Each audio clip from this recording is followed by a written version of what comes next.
말씀드린 것처럼 창세기 6장, 7장, 8장은요 그렇게 빠른 속도로 흘러가던 시간이 갑자기 느려지는 지점이라고 말씀을 드렸죠. 그래서 느려지면서 하나님의 마음과 노아의 가족에 대한 많은 생각과 관찰을 하도록 유도하고 있다라고 말씀을 드렸습니다. KTX 기차를 타고 가면서 여러분 타보고 곰곰이 생각해 보니까 그 KTX 기차 안의 풍경이 좀 달라져 있는 걸 보게 됩니다. 기차 안에 있는 사람들의 표정과 시선을 혹시 떠올려 보십시오. 기차 안에 있는 사람들이 KTX 그 넓은 창을 보면서 우와 하고 밖을 쳐다보는 사람들이 거의 없습니다. 앞에 있는 화면을 보거나 책을 보거나 자거나 스마트폰을 보는 사람들이 더 많습니다. 만약에 시속 380km로 달리는 KTX 창밖을 보면서 우와 하려고 치면 빨리 지나가느라고 정신이 하나도 없을 거예요. 그런데 무궁화 열차를 한번 타보세요. 그리고 KTX 열차에서는 소란스럽게도 하면 안 되기 때문에 조용해서 대부분 자지만 무궁화 열차는요 시끄럽습니다. 시끄럽고 밖을 보고 대화도 하고 심지어는 의자를 돌려서 마주보게도 하고 요즘 안 그렇지만 계란도 까먹고 칠성 사이다도 마시고 그게 이제 무궁화 열차의 또 한 풍경이라고 할 수 있겠죠. KTX와 무궁화의 차이가 있다면 무슨 차이일까 생각해 보면 속도의 차이이지 않습니까? 빨리 지나가니까 빨리 달리는 차는 목적지에 빨리 가고자 하는 바람으로 앞만 쳐다보고 가지만 천천히 가는 무궁화호 같은 열차는 천천히 가니까 그 시간을 어떻게 보내는가도 사뭇 중요한 것 같습니다. 그래서 느린 기차는 타면 구경을 많이 하죠. 동해안 열차라든가 정선역을 다니는 그런 열차들은 다 천천히 가요. 동해 해안 열차를 KTX로 만들면 재미없는 일일 것 같습니다. 그죠? 마찬가지로 6장, 7장, 8장은 KTX로 달리던 열차가 무궁화호처럼 느려지는 지점이고 이 부분 볼거리 많으니까 유심히 보라라고 말씀하고 있는 그런 내용입니다. 그래서 창조 이래로 가장 느려진 이 부분의 속에는 하나님의 마음이 잘 드러나 있고 그 하나님의 마음은 한탄하시고 탄식하시고 그 마음이 산산조각난 부분이었다는 것을 6장과 7장에서 우리는 보았습니다. 세상은 번성할수록 부패하고 악해졌으며 그것을 바라보는 하나님의 마음은 갈기갈기 찢어졌으며 도무지 현상 유지가 불가능한 파멸의 지경에 이르는 그 결과가 바로 홍수였다라고 성경은 기록하고 있고요. 세상은 창조된 지 1600년 만에 파멸의 지경에 이르게 되었습니다. 이렇게 파괴될 수밖에 없는 상실한 하나님의 마음에 그럼에도 불구하고 부어주신 하나님의 자비와 은혜가 노아와 방주를 통하여서 나타난 것이죠. 그리고 노아의 방주는 노아 편에서 노아가 얼마나 의로운가, 방주가 얼마나 완벽한가를 드러내기보다 이 세상을 포기하지 않으시겠다는 하나님의 자비하심과 선하신 뜻을 드러내고 있다라고 말씀을 드렸습니다. 그리고 방주는 철저하게 하나님의 선하신 계획과 섭리와 뜻에 의해서 만들어졌고요. 모든 생명체가 이야기 안에 들어가기까지 과정에는 하나님의 자비하심이 있다. 부정한 짐승도 거기에는 들어있다. 노아도 정결하다고 보기는 어렵다라는 표현을 했었습니다. 그리고 이제 홍수가 하늘과 땅이 터지면서 쏟아나온 물들로 온 땅에 창이라고 40일간 비가 내렸고 150일이 지난 후에 이제 오늘 본문에 물이 물러나고 땅이 드러나며 방주의 문이 열려 노아가 방주에서 나오는 내용이 8장의 내용입니다. 홍수 사건이 이렇게 소상하게 기록되어 있는데 기록의 특징을 보면요. 날짜가 기록되어 있어요. 몇 날 며칠에 시작했고 며칠간 비가 왔고 며칠간 떠다녔고 며칠 만에 비가 감하였고 물이 감하였고 땅이 드러났으며 며칠 후에 방주에서 나왔다라고 하는 이 날짜에 대한 이야기가 있습니다. 7일 전에 방주에 들어갔고 그리고 방주에서 7일 지난 후에 비가 내렸고 그 비는 40일간 내렸으며 150일간 무리를 떠다녔고요.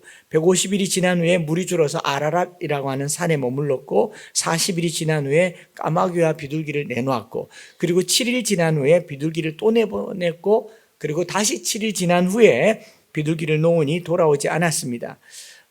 비둘기는 모두 몇 마리를 내보냈을까요? 3마리? 2마리? 한 마리? 모르죠. 그 한 마리가 처음에 갔다가 돌아온 거 잡아다가 또 보내고 또 보내고 또 보냈으면 한 마리일 수도 있고, 비둘기 1, 2, 3였으면 3마리일 수도 있겠죠. 또는 노아가 방주 안에 있는 날은 모두 며칠이었을까요? 7 더하기 40 더하기 150 더하기 150 더하기 40 더하기 7 더하기 7은 뭐 이렇게 계산하죠. 근데 전 정확하게 알지를 못합니다. 우리는 계산할 필요가 없습니다. 성경에 7장 11절에 보면 노아가 600세 되던 해 2월 17일에 방주에 들어갔고, 그 다음에 8장에 보면 601세가 되던 해 2월 27일에 방주에서 나왔다고 합니다. 그러니까 1년하고 꼭 11일째 되는 날 방주에서 나왔습니다. 1년 11일이 376일이라고 376일이라고 단정 지을 수가 없어요. 왜냐하면 이스라엘 당시에 유대인들의 달력은 우리나라 음력이랑 비슷하고 또 이 서양 양력이랑 다르기 때문에 이걸 날짜를 다 계산하는 것은 무리가 있고요. 성경이 말한 대로 1년 11일 만에 나왔다. 이 정도만 알면 될 것 같아요. 이런 거 계산하느라고 정작 성경이 말하고 있는 하나님의 마음을 못 헤아리는 일은 없기를 바라면서요. 이렇게 날짜를 소상하게 기록한 기록은 창세기 1장부터 8장에 이르기까지 딱 앞에 한 번, 8장이 두 번째 나오죠. 창세기 1장에 저녁이 되고 아침이 되니 첫째 날이라, 저녁이 되고 아침이 되니 둘째 날이라, 날짜에 대한 기록이 있고 8장에 날에 대한 기록이 있습니다. 그래서 이 두 개를 가지고 하나님의 창조와 파괴 그리고 재창조라고 하는 관점에서 창세기 1장과 8장을 비교해 보면 하나님이 어떻게 세상을 다시 창조하시는가 순모임에서 나눠보시면 이 또한 재미있을 듯 합니다. 지금은 하지 않습니다. 그리고 노아 홍수 단락에서 중요한 것, 하나님의 마음을 헤아리는 것이 중요하다라고 말씀드렸죠. 이전 세상의 종말과 새로운 세상 시작을 알리는 하나님의 마음에 대한 표현들이 8장이 드러나 있습니다. 6장 말씀에 내가 이 세상을 물로 쓸어버리리라, 멸하리라 라고 했던 하나님의 계획과 의도는 8장 끝절에 다시는 저들의 악함으로 말미암아 세상을 멸하지 않겠다라고 하는 하나님의 결정의 번복으로 끝납니다. 6장에서 파괴시키겠다고 하는 하나님의 결정이 8장에 와서 이제 다시는 그러지 않겠다라고 말하는 그 하나님의 자기 결단과 더불어서 그 중심에 무엇이 있는가 하면 8장 1절에 하나님이 노아와 그 방주에 있는 들짐승과 생명체들을 가축들을 기억하셨다라는 내용이 중심을 다루고 있습니다. 6장의 파괴의 의지와 8장의 돌이킴 그 중간에는 하나님의 기억이 있다라는 겁니다. 그래서 오늘 저와 여러분들은 이 말씀을 통하여서 세상을 새롭게 하신 하나님께서 자기 백성을 기억하시고 긍휼히 여기신다는 점에서 본문을 한번 풀어보려고 합니다. 먼저 온 세계를 물로 뒤덮어버린 이 세상, 끝없이 떠밀려가는 노아는 그 방주 속에서요, 무슨 생각을 하고 있었겠습니까? 인류 천 문명이 바다에 묻히고 모든 역사가 난파한 상황에서 노아는 무엇을 생각했겠습니까? 영원한 제국을 꿈꾸며 폭력적으로 변해가는 하나님의 아들들과 자신의 아름다움을 뽐내면서 그 아들들을 유혹하던 사람의 딸들, 그들이 휩쓸려가는 것을 보면서 노아의 머릿속에는 어떤 생각이 있었겠습니까? 수만 명의 사람들이 물에 휩쓸려가며 죽어가는 모습을 보면서 무참한 그 죽음의 광경을 눈으로 바라보면서 노아의 머릿속에는 어떤 생각이 들었을까요? 성경은 한마디도 기록하고 있지 않습니다. 노아가 지금 어땠다라는 표현은 전혀 기록하지 않습니다. 오히려 노아의 생각은 알 수가 없지만요, 하나님의 생각을 기록하고 있다는 겁니다. 이것이 창세기 8장을 보는 우리의 주된 관심이어야 되죠. 노아가 그 방주 안에서 어떻게 했을 것이다, 안도의 숨을 쉬고 밖을 바라보면서 두려워하고 하나님을 경외하고 이런 표현은 없어요. 그런데 하나님께서 이 홍수 난리 속에 하나님께서 어떤 생각, 어떤 행동을 하고 계시는가 했더니 하나님이 저들을 기억하고 있었다라는 거죠. 기억하고. 히브리어로 기억하다라는 말, 이 자카르라고 하는 말은요, 어떤 지식이나 정보를 머릿속에 꼭꼭 저장해 두는 것을 의미하지가 않습니다. 몇 날, 몇 월, 며칠에 홍수가 일어났고 그 물의 수위는 어느 정도 되었다라고 하는 정보와 데이터를 기억하는 것을 말하지 않습니다. 이 자카르라고 하는 사전은 찾아보면 히브리어 사전에는요, 첫 번째 뜻이 뭐냐면 언급하다, 말하다, 이름을 말하다. 우리 카라라고 하는 말 들어보셨죠? 창세기 2장에 아담이 에덴 동산에 있는 모든 생물체들의 이름을 지었다라고 할 때 카라, 이름을 무엇이라 카라, 그랬다 카라, 이게 카라거든요. 카라, 허미진이라 카라, 그렇게 이름을 지은 거죠. 그걸 카라라고 하는데 카라의 변형이 자카르입니다. 그래서 불러 기억하다라는 말이 정확한 해석이죠. 하나님이 노아와 그 방주 안에 있는 생명체들을 기억한다라는 말의 의미는요, 불러서 기억한다, 말하다와 기억하다가 같은 의미로 들어가 있는 거죠. 우리가 어떤 언어를 표현할 수 있는 것은요, 기억하기 때문입니다. 기억하지 않으면 엉뚱한 말을 하게 되죠. 그래서 기억은 말의 가장 처음 단초가 되는 이야기인데, 하나님께서 홍수 중에 수면 위를 다니면서 노아와 그의 가족과 그리고 들짐승과 가축들을 기억했다라는 말의 다른 번역은요, 이름을 불러가면서 그들의 이름을 낱낱이 불러가면서 기억하고 있었다라는 뜻인 것입니다.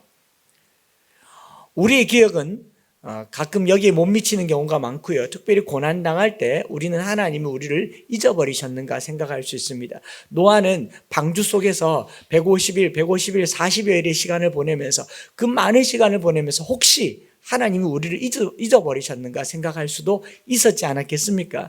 그러나 성경은 말하기를, 이사야서 49장에 너희가 말하기를 하나님이 우리를 잊으셨는가 할지라도 내가 말할 때 여인은 그 젖 먹는 자식을 잊을 수 없으며 자기 태에서 난 자식을 긍휼히 여기지 않는다. 여인이 젖먹이 자식을 잊을지라도 나는 너희를 잊지 않겠다라고 말씀하셨고, 손바닥에 새겨 기억하시겠다고 말씀하신 것처럼 이 홍수의 와중에도 하나님은 자기 백성을 이름 불러가며 기억하시고 낱낱이 기억하시며 하나하나 기억하시는 분이라는 사실을 말씀하고 있는 것이죠. 오늘도 저와 여러분들을 하나님이 그냥 기억하는 것이 아니라 이 창세 때에 에덴 동산에서 아담이 이름 불렀던 것처럼 저와 여러분들의 이름을 매일같이 불러가면서 기억하시는 분이 우리 하나님이라는 사실을 잊지 마시기 바랍니다. 우리는 고난당할 때요, 왕왕 그렇게 생각합니다. 하나님께서 혹시 나를 잊어버리셨는가? 혹시 나를 기억하지 못하실까? 그러나 하나님은 그러지 않습니다. 한순간도 우리를 잊지 않을 뿐만 아니라 혹여 잊어버릴까 봐 이사야서에서는 손바닥에 기록하였다라고 얘기했지만, 이 자카르라고 한 말 속에서는요, 혹여 잊어버릴까 봐 매일같이 이름 불러가면서 기억하고 계신 분이 우리 하나님이십니다. 성경 암송할 때 어떻게 합니까? 잊어버리지 않게 하려면 어떻게 하죠? 반복하죠. 매일같이 소리를 내서 반복하는 것처럼 하나님께서 저와 여러분들의 이름을 되뇌이면서 매일같이 이름을 부르고 계신다는 사실, 이것이 저와 여러분들에게 은혜가 되기를 소망합니다. 2020년 시작하면서요, 하나님께서 저와 여러분들 매일 아침마다 이름 불러주시기를 바랍니다. 아무개야, 아무개, 내가 너를 잊지 않고 있다. 내가 너를 기억하고 있다. 내가 너를 꼭 붙들고 있다. 이게 하나님의 기억이죠. 하나님께서 노아를 기억하셨다라는 사실은요, 정보나 그의 과거나 그의 행적을 기억했다는 말이 아닙니다. 그의 존재를 기억했다라는 거죠. 과거의 행적이나 행동이나 정보를 기억하는 것은 정부나 검찰이 하는 일일 겁니다. 감찰할 때 하는 거죠. 나의 과거의 실수를 들춰내기 위해서, 나의 과거의 잘못을 들춰내기 위해서 뭔가를 기록하고 기억하는 그런 세상의 일들과 전혀 상관없이 하나님은 우리의 이름 부르시고 나라고 하는 존재를 기억하는 겁니다. 내가 무슨 일을 했는지, 나의 과거가 어떤지, 나의 지난 삶이 어떤지를 기억하시는 분이 아니라 지금 나는 하나님 앞에 어떤 존재인지, 막 태어났을 때 이름 지어주죠. 심지어는 태어나기 전부터 태명으로 이름 불러주죠. 그 이름은 그 아이의 과거와는 전혀 상관없습니다. 그가 존재하기 때문에 불러진 이름인 것처럼 저나 여러분들은 하나님 앞에 존재 그 자체만으로도 기억함이 되고, 존재 그 자체만으로도 하나님 앞에 불리어지는 그런 존재가 되었다는 사실을 잊지 마시기 바랍니다. 이게 얼마나 우리에게 중요한 일인지 몰라요. 그렇게 태어나서 이름 불러가면서 예뻐했던 이 아이들이 사춘기 지나고 청소년기, 청년기 지나면 하는 짓이 못마땅하면요, 우리는 자녀들을 이름으로 기억하지 않습니다. 자녀들의 행동으로 기억하죠. 나를 속썩인 것. 아이고, 엉성스럽다. 지긋지긋하다. 시집이 나가라. 장가 나가라. 그러고 말지 않습니까? 우리는 기억으로, 행동으로, 과거의 행위로 그 사람을 기억하지만 하나님은요, 저와 여러분들 자체를 기억하고 계십니다. 생명책에 기록하고 매일같이 이름 불러주시는 분이 우리 하나님이심을 잊지 마시기 바랍니다. 하나님의 기억은요, 행동이 아니라 존재에 있다라는 것. 이것이 첫 번째 우리가 누려야 할 은혜라고 한다면, 두 번째 그런가 하면요, 하나님의 이 기억은 생각 속에만 머물러 있지 않습니다. 그냥 암기하고 있는 것으로 끝나지 않습니다. 곧바로 행동과 연결되어 있는 것입니다. 하나님이 노아를 기억하셨다라는 말은 하나님이 노아와 그 방주에 있는 가축들을 위해서 뭔가 액션하셨다, 행동하셨다라는 말인데, 성경 말씀 8장 1절에 보면 바람으로 땅 위에 불게 하시고 물이 줄어들었다. 바람이라는 말이 있죠. 바람을 땅 위에 불게 하셨다고 했던 이 바람이라는 표현은요, 히브리 말로 루아흐라고 합니다. 이 루아흐라고 하는 말을 찾아보면 제일 먼저 등장하는 루아흐라고 하는 말이 창세기 1장 2절에 등장합니다. 땅이 혼돈하고 공허하며 흑암이 깊음 가운데 있고 하나님의 영은 수면 위에 운행하시니라. 이 영이라는 말이 루아흐입니다. 바람이라고도 하고 호흡, breath라고도 하고 하는 이 바람을 우리는 영, 스피릿이라고 번역하기도 하는데, 하나님의 그 바람은 땅이 혼돈하고 공허한 중에 수면 위에 운행하셨던 창세기 1장 2절의 그 움직임이 창세기 8장 1절에 홍수로 온 세상을 뒤덮었을 때에 그 위에 운행하시던 바람이 바로 하나님의 영이셨던 거죠. 하나님이 자기 백성을 기억하시니까 그 기억하시던 하나님이 그 물 위를 계속 운행하시고 계셨습니다. 이것이 하나님의 은혜이죠. 새로운 창조를 시작하실 때 하나님의 선하신 기억은요, 그걸 머릿속에만 담아두는 것이 아니라 그 위를 운행하시면서 바람을 불어 물을 말리시는 하나님의 역사로 드러나는 것입니다. 오늘 우리 인생이 2020년을 시작하는 저와 여러분들의 삶이 때로는 땅이 혼돈하고 공허하고 흑암이 깊음 가운데 있는 그런 온 세상이 물로 뒤덮은 것처럼 희망이라고는 1도 보이지 않는 그런 상황에서도요, 그 위를 운행하시는 하나님을 경험하시기를 축복합니다. 하나님이요, 저와 여러분들의 이름을 낱낱이 부르시고 그것도 부족하여 그 위를 계속 왔다 갔다 하시는 겁니다. 이 본문을 처음 읽은 독자들이 출애굽했던 이스라엘 백성들이라고 친다면요, 출애굽에서 모세 오경이 기록되어서 그것이 읽혀졌을 때 이스라엘 백성들은 이 본문이 자기들의 상황과 너무나도 잘 매칭이 됩니다. 무슨 상황이겠습니까?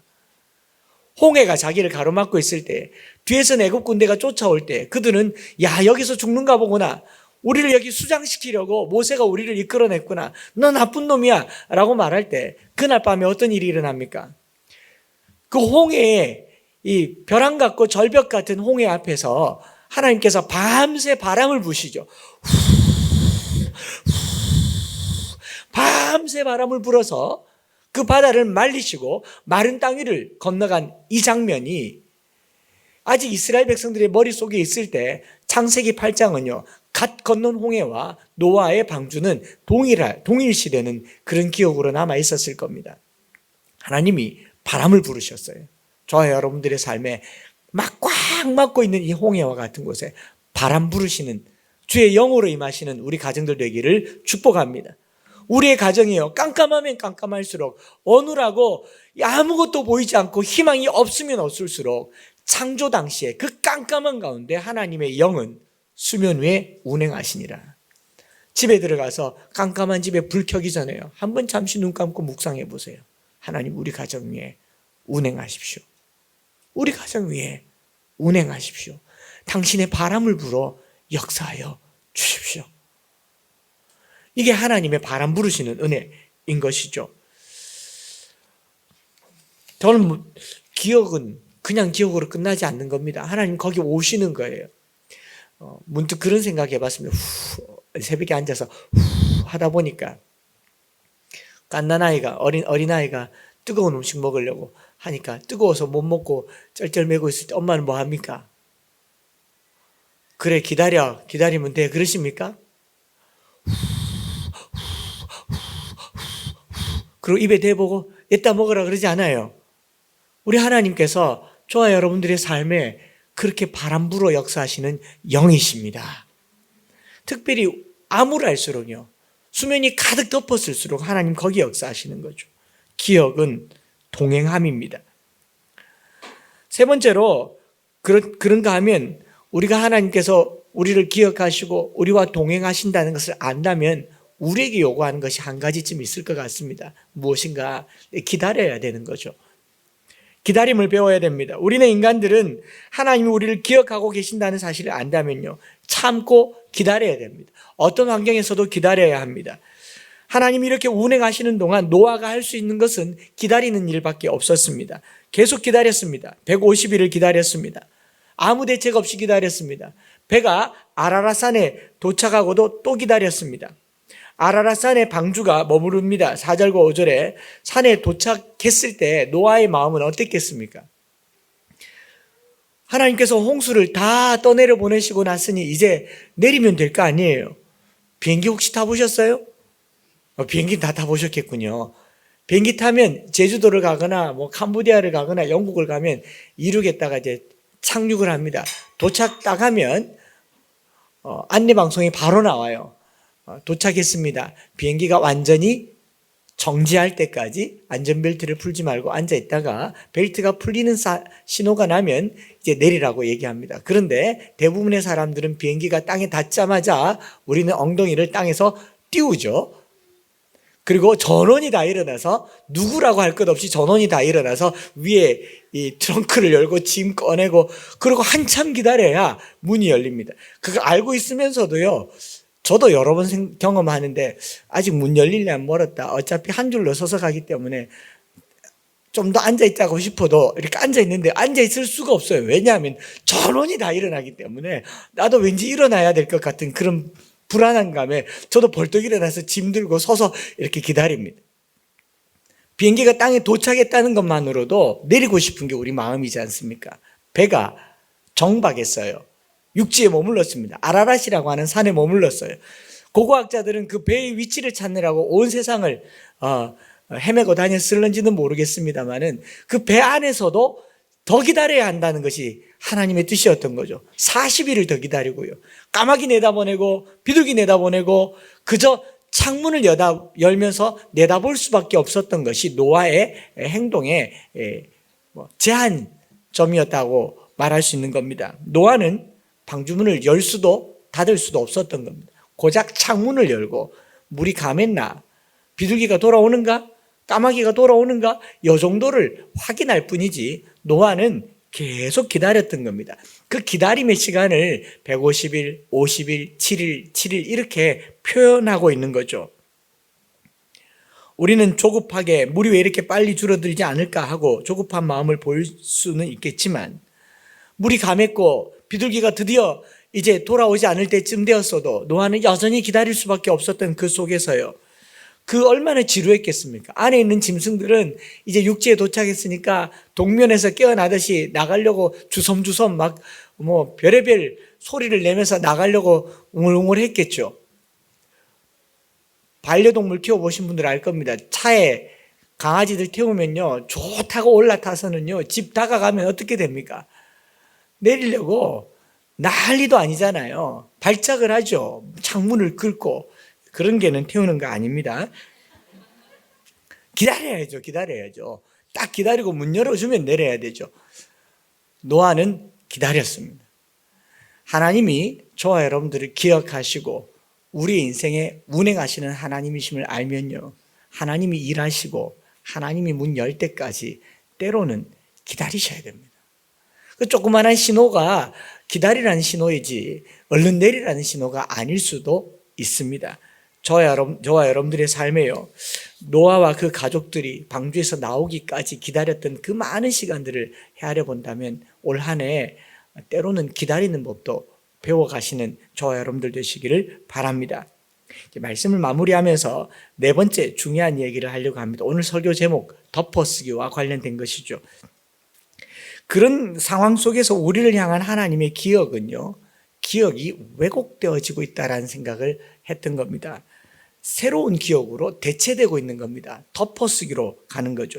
기억이라고 하는 거, 하나님이 노아와 방주 안에 있는 가족들과 들짐승들과 가축들을 기억하셨지만 그 기억은 과거 행동에 대한 기억이 아니라 현재 존재에 대한 기억이라면 그 기억은 미래의 새로운 기대로 덮어쓰기가 되는 기억일 것 같다라는 생각을 해봤습니다.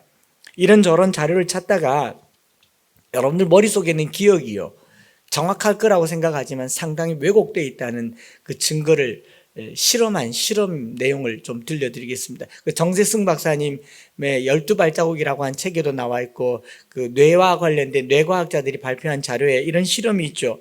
34년 전에 1986년 1월 27일 나사에서 유인 우주 왕복선 챌린저를 지구 궤도 밖으로 보내는 처음 이제 실험을 했습니다. 4번에 걸친 연기 끝에 이제 최종 테스트가 끝나서 위대한 모험을 했습니다. 이 모험을 했고 모든 언론과 매체는 이 챌린저호가 우주 밖으로 나가는데 완전히 집중되어 있었고, 그리고 그 챌린저호는 발사한 지 73초 만에 전 미국인이 지켜보는 가운데서 공중에서 폭발해서 그대로 추락해 버렸습니다. 이 86년도 이 사건을 전 세계 사람들이 봤고 모든 사람들이 기억을 하고 있지 않겠습니까?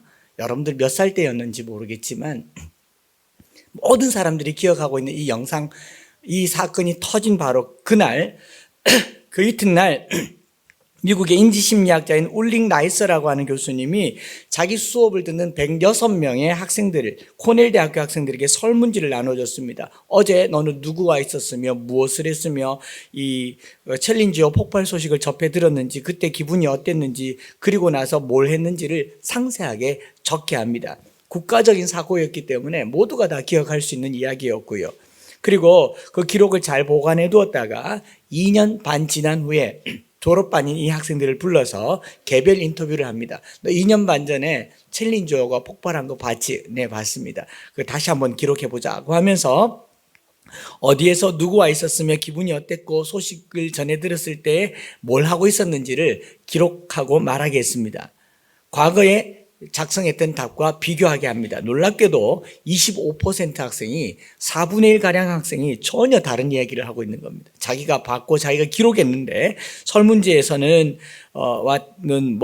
친구와 술집에서 맥주 마시며 미식축구를 보다가 속보를 듣고 소식을 접했다라고 처음에 2년 반 전에 얘기를 했는데 2년 반 지난 후에 써보라고 했더니 도서관에서 공부하다가 라디오로 소식을 들었는데 너무 충격을 받은 나머지 책 위로 눈물을 떨구었다라는 상세한 기록을 하고 있는 거죠. 뭐가 잘못됐겠습니까? 이 잘못된 기억을 구체적으로 기억하고 있다라는 겁니다. 그리고 이게 정말 거짓말을 한 걸까 했는데 정말 그렇게 기억을 하고 있다는 거예요. 나머지 응답자의 절반도 대부분 전체 흐름은 맞지만 세부 사항은 거의 다 틀렸고요.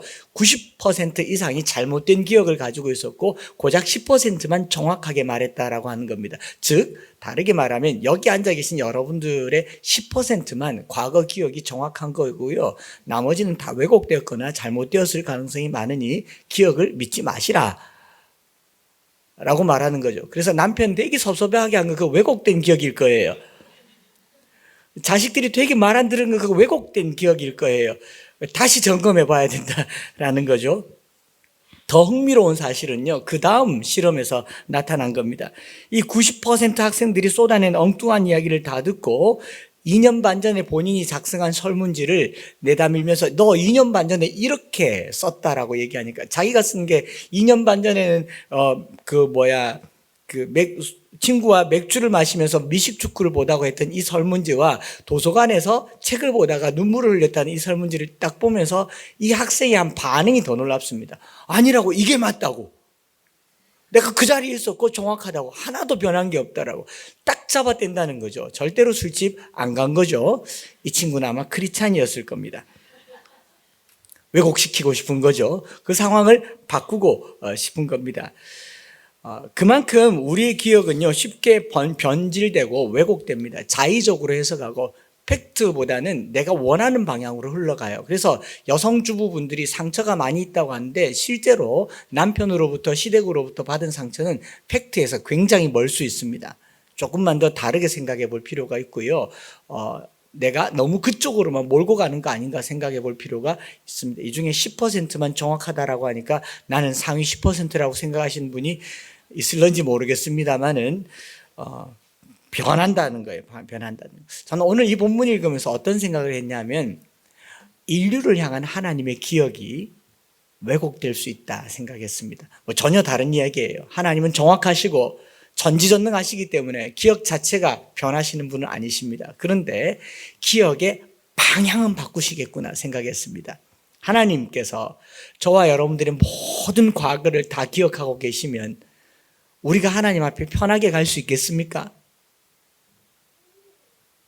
하나님이 우리를 기억하시는데 과거의 잘못과 허물까지도 기억하고 계시면 우리가 하나님 앞에 온전히 설 수 있겠습니까? 아니죠. 기억의 방향이 용서와 사랑으로 바뀌어지고 있는 부분이 아닌가 생각을 합니다. 그래서 8장 21절 마지막 부분에 보면 하나님의 독백이 기록되어 있어요. 창세기 8장 1절에도 하나님 중심의 표현이 기록되어 있고 8장 21절에도 하나님 중심의 표현이 기록되어 있습니다. 히브리 말로 바요메르 아도나이 엘리브라고 하는 말이 있는데 뭐냐면 하나님께서 스스로 말씀하시되 하나님께서 자기 마음에 말씀하시되 하나님께서 중심에 이르시되 여러분 성경 저자가 하나님 중심에 이른 말을 어떻게 알겠습니까? 많은 이 부분은 하나님께서 노아에게 들려주셨든지 아니면 하나님께서 흘리셨든지 그 중심이 우리에게 드러나 있는 한 대목이기도 하죠. 그러면서 이렇게 말합니다. 홍수 전에 하나님의 마음이 바뀐 거예요. 6장 6절에 보면 하나님의 마음은 심히 근심했습니다. 때로는 한탄하셨고 분노하셨어요. 그래서 창세기 6장 5절부터 8절까지 그 하나님의 마음은 인간의 폭력성 앞에 그들의 폭력대로 파괴하겠다고 하셨던 그 하나님의 결정이 8장 20절부터 22절로 넘어와서는요. 사람 때문에 땅을 저주하지는 않을 것이다. 이는 그 생각하는 것이 어려서부터 악하기 때문이다. 파괴하시겠다고 하시는 하나님이 그 중심에 이르기를 다시는 그렇게 하지 않겠다라고 얘기하시는 거죠. 하나님의 기억이 어떻게 바뀌어요? 저들을 향한 아픈 기억을 이제 그렇게는 하지 않겠다라고 하는 자기 변화로 바꾸어 가는 겁니다. 무슨 말이냐면요. 인간은 결국 홍수와 같은 진노, 파괴, 두려움으로는 결코 바꿔낼 수 없다라는 겁니다. 홍수의 공포조차도 인간의 마음을 바꾸지를 못하겠다라는 생각인 거죠. 하나님이 좌절하신 것이라고 하기도 하고 자기 극복하신 것이라고 신학자들은 얘기하지만 제식 표현으로 좀 바꿔보면요. 하나님께서 세상을 바꾸려고 세상을 새롭게 하려고 노아를 택하시고 세상을 쓸어버렸지만 노아와 그의 방주 안에 있는 피조물들을 바라본 즉 어려서부터 악한 이 사람들을 바꿀 수가 없구나. 당체 바꿔지지가 않구나. 바뀌지 않는 저들을 어떻게 바꿀까? 하나님께서 어떻게 말하시냐면 내가 바뀔게 라고 하신 거예요. 자기 생각을 바꾸신 겁니다. 자기 판단을 바꾸신 거예요. 사람을 바꾸지 못하시고 자기를 바꾸시기로 하셨고요. 그렇게 자기를 바꾸는 게 뭐냐? 더 이상 인간의 악을 심판으로 대체하지 않겠다. 심판의 방법으로는 악이 변하지 않는다. 어떻게 할까? 사랑으로 바꿔야겠다. 선으로 악을 얘기해야겠다. 내가 사람이 되어야 되겠다라고 말씀하신 거죠. 사람더러 신과 같이 되라고 말하는 것이 아니라 내가 사람이 된 사건, 이것이 바로 십자가의 사건이며 그리스도의 성육신 사건입니다. 그래서 하나님께서는 자신의 선하신 뜻을 따라서 인류를 향하여 새로운 질서로 덮어쓰기를 하고 계신 거예요. 새로운 질서로 덮어쓰시는 것이 하나님이신 겁니다. 그러면서 땅에 있을 동안에 심음과 거둠과 추위와 더위와 여름과 겨울과 낮과 밤이 쉬지 아니하리라. 하나님께서 새로운 질서를 만드시면서요. 그 기다림의 모든 순간을 카운트하시면서 세상을 바꿀 수 있는 방법이 무엇인가를 생각할 때요. 자기를 변화시키기로 하신 거죠. 어떻게 해요? 사랑으로, 용서로, 긍휼로 세상을 바꾸기로 하신 것이 하나님의 덮어쓰기인 겁니다. 컴퓨터를 잘 모르지만 삭제하면요. 컴퓨터 복구하는 데 가면 삭제된 기록은 델리트 누른 건요. 복구가 됩니다. 근데 복구가 절대로 안 되는 데이터가 있습니다. 그게 뭐냐면 덮어 쓴 데이터는 복구가 안 됩니다. 그 위를 덮어 썼기 때문에. 하나님께서 인간의 모든 허물과 인간의 모든 죄악을 그냥 지우신 것이 아니고 그 위에 당신의 사랑으로 덮으신 겁니다. 동이 서에서 먼 것까지 우리 죄과를 옮기셨을 때 언젠가는 끄집어내서 한 번은 내가 갈봐주리라. 내가 이거 말 안 하고 있으니까 기억 안 하는 줄 알지만 나는 다 기억한다라고 말하는 우리 아내들처럼 꼭꼭 꼬깃꼬깃 재어놨다가 기억하시는 분이 아니시라는 거예요. 그 위에 덮었어요. 뭘로요? 사랑으로 덮어쓰고요, 희망으로 덮어쓰고 새로운 기억으로 덮어쓰면서 저와 여러분들을 향해서 어떻게 얘기하냐, 저 생각하는 것이 어려서부터 악하니까 나면서부터 이 약한 저 영혼들을 어떻게 온전하게 할까? 내 사랑으로, 내 십자가로 저들을 덮어버리겠다. 세상을 바꾸려고 하지 않으시고 자기를 바꾸신 분이 우리 하나님이신 거죠. 그것이 창세기가 말하는 하나님의 사랑이라고 생각합니다. 말씀 마무리합니다. 7장과 8장 전체에 기다림의 순간을 노아는 카운트다운 하면서 150일 됐는데 물이 왜 안 감하나, 40일 됐는데 방주의 문은 왜 안 열리나, 까마귀가 안 돌아오는데 방주의 문은 왜 안 열릴까, 비둘기가 돌아오기는 왔는데 새 잎사귀를 물고 왔는데 방주는 왜 안 열릴까. 노아는 계속 기다리면서 하나님은 우리를 기억하시는가 생각할지 몰라도요, 하나님은 그 날짜 하나하나 꽂아가면서 손바닥에 기록하여 가면서 언제쯤 너희들이 나오면 좋을까 이름 불러가면서 기억하시는 분이 우리 하나님이십니다. 누가복음 12장에서 우리 머리털까지 세신 분이 하나님이라고 하셨죠. 하나님은 저와 여러분들의 모든 삶을 세워가면서 그 때를 기다리시는 분이 하나님이시고 우리의 이름을 매일매일 부르면서요, 말로 다 못할 사랑으로 옛 기억을 지우시고 계세요. 덮어쓰고 계세요. 누구도 끄집어낼 수 없도록, 누구도 끄집어내어서 기억하지 못하도록 하나님은 덮어쓰시는 분이 하나님이십니다. 이게 하나님의 사랑입니다.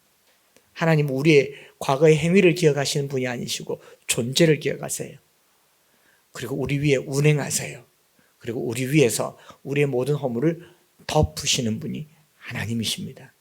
2020년 시작하면서요, 해가 바뀌었고 송구영신 예배 드리면서 지난 일들을 다 덮었다고 하지만 아직까지 이렇게 끄적끄적 딸려온 것들 있죠.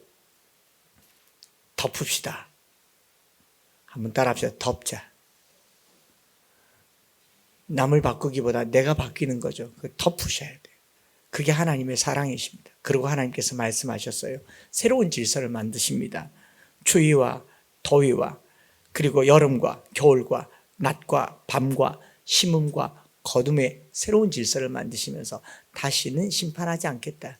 이걸 누가 말하기를 물로 심판했으니 이제 불심판 남았다라고 얘기하는 것은 하나님을 정말 이해하지 못하는 이야기입니다.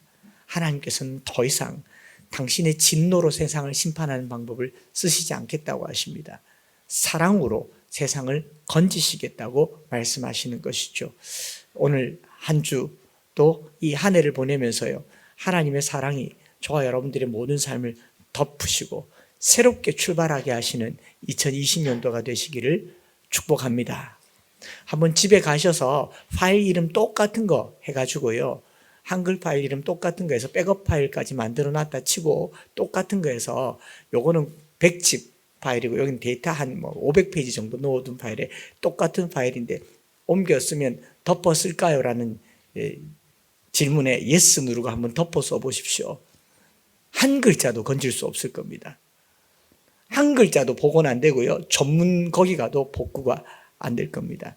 하나님께서는요, 저와 여러분들의 모든 삶에 부끄러운 기억들을 덮으셨습니다. 홍수와 함께 쓸어버리셨고 그리고 새로운 삶의 문을 방주 여시듯이 열으신 분이 우리 하나님이신 줄 믿습니다. 노아가 쌓았던 제단 이야기는 다음 주에 to be continued 하고 우리 찬양 드리십시다. 하나님의 그늘 아래 내 모든 것 내려놓고 하나님 사랑 날 새롭게 하네, 하나님 사랑 날 회복해 하네. 그 사랑이 내게 느껴지는 한 주가 되기를 바라고요. 또 우리 가족들을 향해서, 식구들을 향해서, 이웃을 향해서, 타인을 향해서도 마찬가지입니다. 우리가 덮음 받은 사람들로서 누구의 잘못을 계속 끄집어내고 고기고기 기억하고 있고 그것을 가지고 상대방의 약점을 삼아서 나의 장점으로 만들어 가려고 해서는 안 될 겁니다. 주로 정치하는 사람들이 그러시더라고요. 뭘 하나 딱 가지고 있으면 무기 삼아 가지고 있더라고요.